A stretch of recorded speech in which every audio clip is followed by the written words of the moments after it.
এই সমাজে টিকে থাকতে হলে যে সম্মানটার প্রয়োজন সেই সম্মানটা আপনি কিভাবে আদায় করে নেবেন। দেখুন, অর্থ থাকলেই যে সেই ব্যক্তি সম্মানিত হবে, সমাজে সবাই তাকে আদর করবে, এটা কিন্তু নয়। আপনি নিশ্চয়ই লক্ষ্য করেছেন আপনার এলাকায় যে কিছু মানুষের পয়সা কম, অর্থ কম, অথচ তার সম্মান অনেক বেশি। বিভিন্ন অনুষ্ঠানে তাকে ডাকা হয়, মর্যাদা, একটা সম্মান সে পায়। কেন? কী এমন গুণ? আপনি সারা এলাকা জুড়ে, সারা পৃথিবী জুড়ে দেখলে 7 কমন গুণ তাদের মধ্যে লক্ষ্য করবেন, যে গুণগুলির জন্য তারা সম্মানিত হয়। আজকে আলোচনা করব এই 7টি গুরুত্বপূর্ণ পাওয়ারফুল রুলস নিয়ে, যা আপনার জীবনে যদি আপনি প্রয়োগ করে চলেন তাহলে অবশ্যই আপনি একজন সম্মানীয় অতিথি হিসেবে, সম্মানীয় ব্যক্তি হিসেবে আপনার সমাজে একটা মাথা উঁচু করে বাঁচতে পারবেন। টাকা অনেক মানুষের আছে, অনেক মানুষের প্রচুর অর্থ আছে, সম্পত্তি আছে, কিন্তু দেখবেন সমাজে সম্মান নেই। সুতরাং সম্মান তৈরি করে নিতে হবে।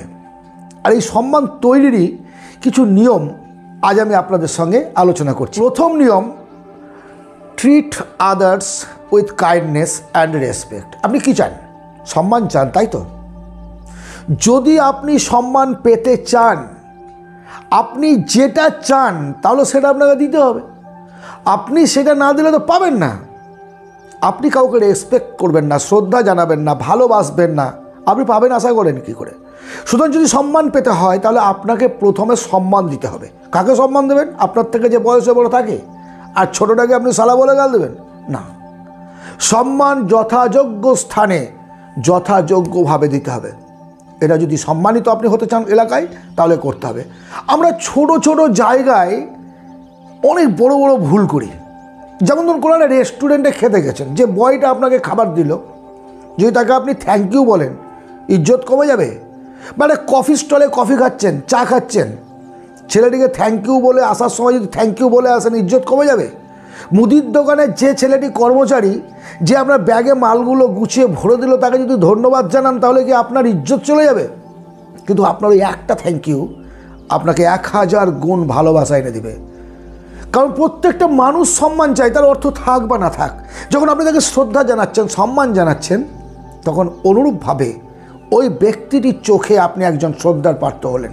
আপনাকে কখনোই সে অসম্মান করতে পারবে না। সুতরাং শ্রদ্ধা জানাতে হবে প্রতিটা ক্ষেত্রে।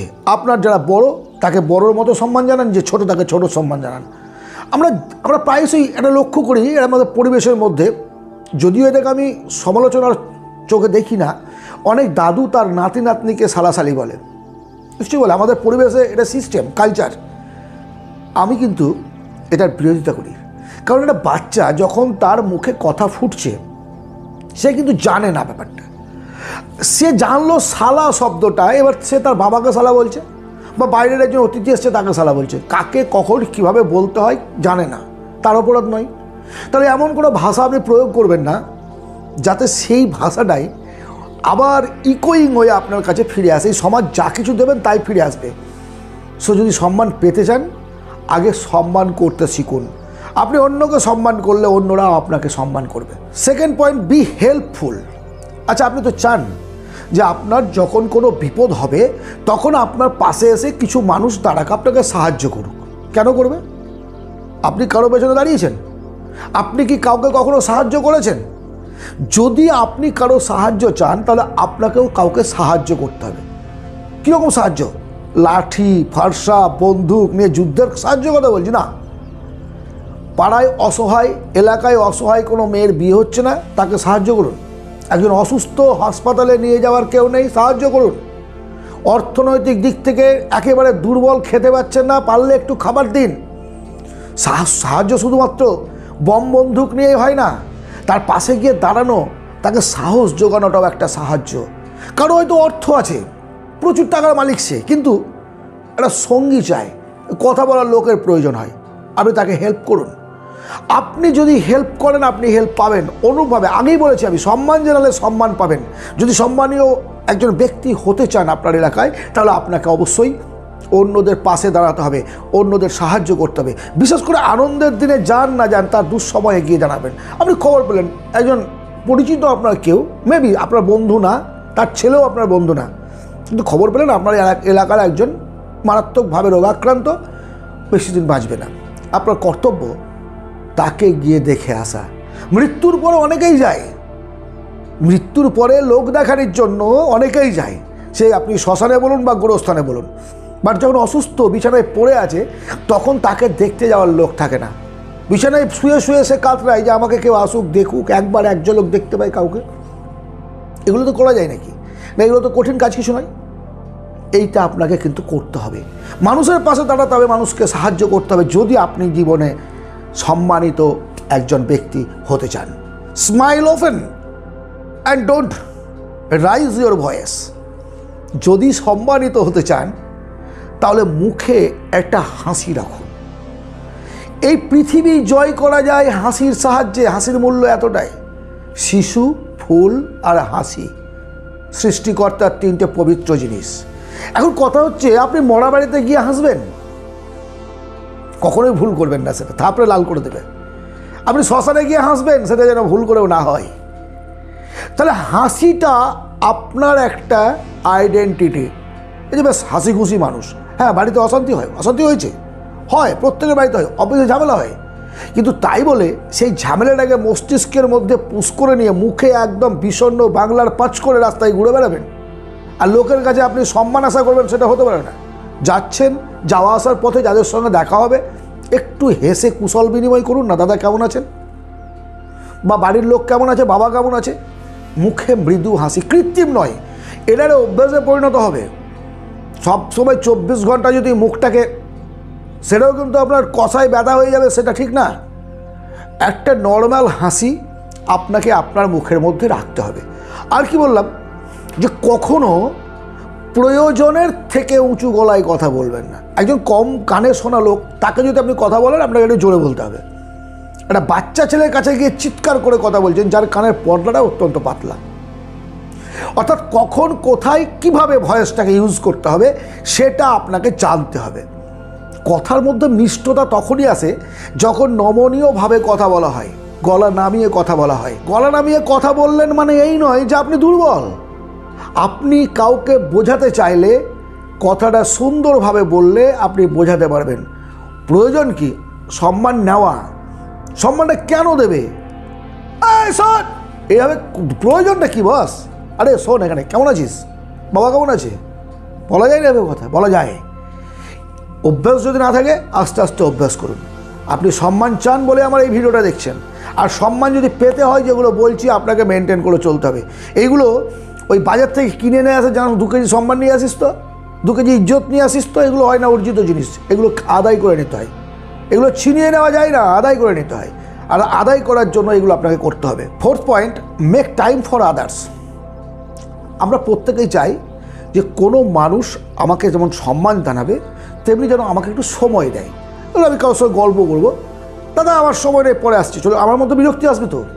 সুতরাং আপনাকেও অন্যের প্রতি কিছুটা সময় নিয়োগ করতে হবে। সেটা দিনের একটা নির্দিষ্ট সময় থাকবে, সব সময় যখন তখন গিয়ে আড্ডা মারলেন সেটা কিন্তু নয়। একটা জায়গা, একটা ঠেক তৈরি করলেন, সেটা প্রয়োজনীয়তা আছে জীবনে, সেখানে গিয়ে বসলেন, 10 জন 15 জন 2 জন 3 জন 4 জন আপনার মনের মতো, আপনার সঙ্গে যার মতের মিল ঘটবে সেরকম লোকের সঙ্গে আপনি বসলেন, 2 মিনিট গল্প করলেন, তাকে টাইম দিলেন, সে আপনাকে টাইম দেবে। আপনি যদি বলেন কাউকে আমার সময় নেই আমি চললাম, আপনার প্রয়োজনে সেও বলবে আমার সময় নেই আমি চললাম। আপনাকে ফিডব্যাক নিতে গেলে আপনাকে দিতে হবে, গিভ অ্যান্ড টেক পলিসি। এই সমাজটা এখন ওরকমই, আপনি যা দেবেন সেটাই ফিরে পাবেন, তারপরেও কম পাবেন। মেবি আপনি 100% দিলে হয়তো আপনি 30% পাবেন, কিন্তু যদি আপনি একটুও না দেন আপনার বদনাম হবে। সুনাম ভালোবাসা দূরের কথা, সম্মান দূরের কথা, আপনার বদনাম হবে। এই সমাজটা অনেক স্বার্থপর, অনেক স্বার্থপর বিষাক্ত মানুষে এই সমাজটা ভরে গেছে। আপনি তাদের কাছ থেকে সম্মান আশা করছেন, পাবেন বিদ্রুপ, কারণ আপনি একটু দেননি। যা দেবেন তা ফিরে পাবেন এমন গ্যারেন্টি নেই। আবারও বলছি, যতটা দেবেন তার থেকে কম পাবেন, কিন্তু দিতে আপনাকে হবেই। আমাকে কেউ সম্মান করছে না, আমাকে কেউ ভালোবাসছে না, আমাকে কেউ ডাকছে না, সো আমিও না। যদি এইভাবে চলতে যান তাহলে একটা সময় আসবে আপনি একা হয়ে যাবেন। সকালবেলা কাজে বেরিয়ে গেলাম, অফিসে কাজে, ব্যবসায়, যেখানে ইচ্ছা, সন্ধ্যেবেলায় বাড়ি আসলাম, টিভি চালিয়ে বসে গেলাম, নাই বন্ধু নাই বান্ধব, নাই কারোর সঙ্গে আড্ডা, নাই পরিচিতি, শুধু পরিবার আর পরিবার, তাহলে কি হবে? মুখে জল দেওয়ার লোক পাবেন না, বিপদে পড়লে পাশে দাঁড়ানোর লোক পাবেন না। আপনার সঙ্গে দাঁড়াতে গেলে আপনাকে কাউকে সময় দিতে হবে। সো আজ থেকে অবশ্যই আপনি একটা দিনের নির্দিষ্ট সময় বেছে নিন, যে সময়টা মানুষের সঙ্গে থাকবেন, মানুষকে সময় দেবেন, একসঙ্গে বসবেন, গল্প করবেন, উঠবেন। Next point, make time for your self. যেমন বললাম অন্যকে সময় দেবেন, তেমনি নিজেকে সময় দিতে হবে। কেন নিজেকে সময় দিতে হবে? দেখুন, একটা শরীরকে সুস্থ রাখতে গেলে যেটা খুব জরুরি সেটা ঘুম, ব্রেকফাস্ট অ্যান্ড এক্সারসাইজ। আমাদের অর্থ আছে, সম্পত্তি আছে, প্রতিপত্তি আছে অনেকের মধ্যে, কিন্তু দেখবেন শরীরে রোগে ভর্তি, এনার্জি নেই, লস অফ এনার্জি। ঘুম থেকে ওঠার থেকে সেই যে হাই তুলতে শুরু করলো, দুপুরবেলাতেও কাজে এনার্জি, বিকেলবেলা আরও নেই, ঝিমিয়ে গেল, রাত্রিবেলা তাড়াতাড়ি ঘুমিয়ে পড়লো। ওর টিভি মোবাইল নিয়ে সারাদিন এতটাই ব্যস্ত যে একটা সময় সে ক্লান্ত হয়ে পড়ছে। সো আপনাকে আপনার প্রতি যত্নবান হতে হবে। কী হবে? সকালে ঘুম থেকে উঠুন, মিনিমাম 8 ঘন্টা এক্সারসাইজ করুন, মাঠে যেতে না পারলে ঘরের মধ্যে করুন, মেডিটেশন করুন, এনার্জি ফিল করবেন। শরীরে রক্ত সঞ্চালন বেড়ে গেলে মস্তিষ্কে অক্সিজেনের পরিমাণ বাড়বে, অটোমেটিক আপনি এনার্জেটিক থাকবেন, ভালোভাবে চিন্তা করতে পারবেন, কাজ করতে পারবেন। সবচেয়ে বড় কথা, আপনি বাড়ির ছাদে যখন গিয়ে ব্যায়াম করবেন, পাশের বাড়ির একজন মনে করবে যে সালা মাস্তানি করার জন্য ব্যায়াম করছে রে, বাহু তৈরি করছে। আদৌ কিন্তু নয়, আদৌ নয়। আপনার উদ্দেশ্য নিজের শরীরটাকে ফিট করা। সো আপনাকে সেকেন্ডারি ইমপ্রেস ওই সমাজের মধ্যে ছড়াতে হবে আপনি দুর্বল নন, আপনি ব্যায়াম করেন, আপনার শরীরে ক্ষমতা আছে। নিজের প্রতি যত্নবান হন, তবেই না আপনাকে অন্য কেউ যত্ন করবে, সম্মান করবে। 6 নম্বর পয়েন্ট, গুড লিসনার্স। দেখুন, আমরা বলতে সবাই পছন্দ করে, এই যে আমি বক বক বক বক করছি। এখন যেহেতু আমার উল্টো দিকে আপনারা শ্রোতা, অনলি শ্রোতা, আপনারা কিছু বলছেন না, আমি আমার মতো করে বলে চলছি, ঠিক আছে, ভালো কথা, এটা এক ধরনের বক্তব্য। বাট যখন কেউ কোনো প্রশ্ন করবে বা কোনো আলোচনা সবাই যখন আপনি আছেন, ভালোভাবে না শুনে উত্তর দেবেন না, যেটা ভুল অনেকেই করে। অর্ধেক কথা শুনে উত্তর দিয়ে দিল, পুরো কথাটা শুনলই না, ফলে তর্কের সৃষ্টি হলো, ঝামেলার সৃষ্টি হলো, ঝগড়া বেঁধে গেল। যদি চান আপনি সম্মানিত হতে, অন্যের কথা মনোযোগ দিয়ে শুনুন, ভালোভাবে শুনুন, তারপরে ধীর স্থিরভাবে সেটার সঠিক উত্তর দিন। যদি জানা না থাকে টাইম নেবেন, ভেবে চিন্তে বলছি, বাট ভুল কথা বলবেন না, বেশি কথা বলবেন না, ভুল বলবেন না, অর্ধেক কথা শুনে বলবেন না, ভালোভাবে শুনুন।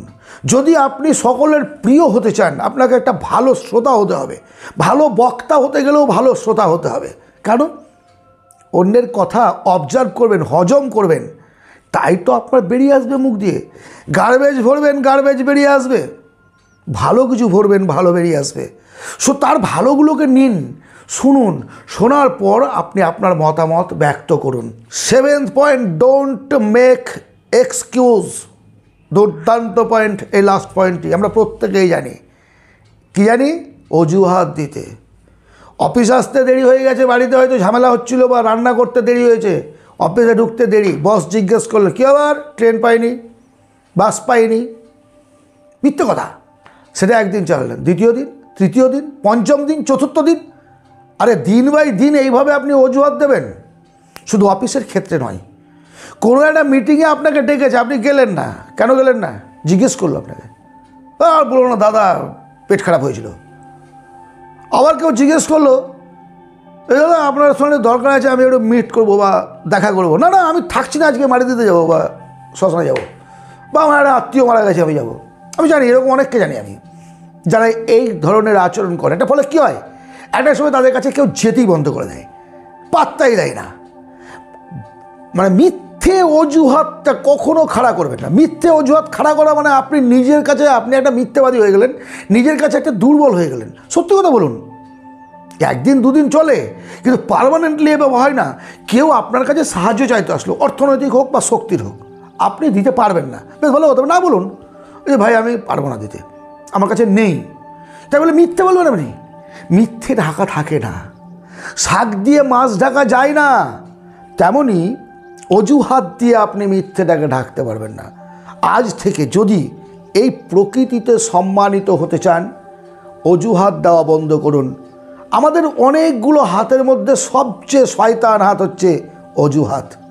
ফ্রেন্ডস, আমি চাই আমার যারা ফলোয়ার, যারা আমাকে ভালোবাসেন, তারা প্রত্যেকের জীবনে প্রতিষ্ঠিত হন, আর্থিকভাবে ফাইন্যান্সিয়ালি ফ্রিডম হন। কোটি কোটি টাকার স্বপ্ন নয়, কিন্তু অর্থনৈতিক দিক থেকে দুশ্চিন্তামুক্ত থাকুন।